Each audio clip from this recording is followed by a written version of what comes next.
Hi, welcome back to episode 4 of Coffee and Chats.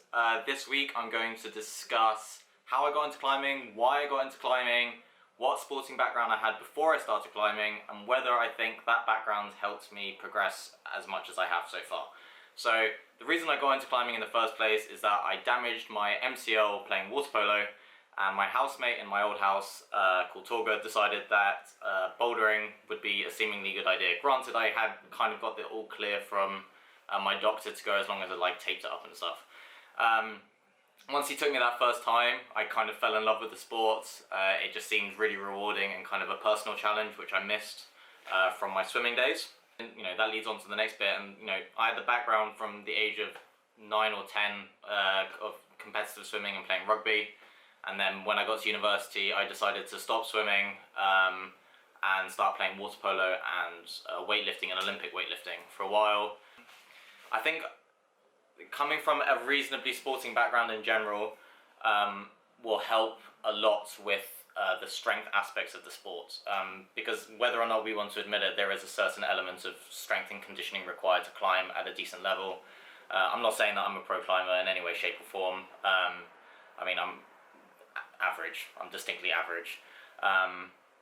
However, I do feel that my sporting background definitely helped allowed me to progress to where I am now quite quickly, primarily due to stronger shoulders, stronger upper back and core, and just kind of decent overall conditioning and strength. There are some things that you can't really take from other sports and apply to climbing, such as you won't get finger strength from anything else. I can't really think of any sports where you'd get the finger strength for climbing, and general just full body control, unless you're a dancer maybe. There is core is just insanely such a key component for climbing. I'd say on the flip side, coming from a sport that allows you or gives you good conditioning, is the fact that your technique will suffer at first. I think this is generally quite a common thing between female and male climbers. Male climbers at the beginning can kind of brute force their way through climbs, campus or whatever, if their feet slip off, yada yada yada. While women generally have to rely on footwork and technique, which I personally think puts them in a much better position later on down the line. Personally, I can see this in my own climbing.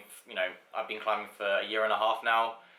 It was so easy at the beginning to cruise through, up to V3 or V4, just kind of powering through and relying on strength more than technique. And then the minute I started going outside and climbing, I just got shut down so badly. And that's because you just need technique. There's only so much you can power through. So I'd say on one hand it really did help me, on the other hand it kind of slowed down my technique progress. So if you're one of those people that does come from an athletic background, try not to rely on strength if you can. You'll become a much better, well-rounded climber if you do that. So have a great day. Thank you for tuning in for Coffee and Chats episode 4, and we will be back next week.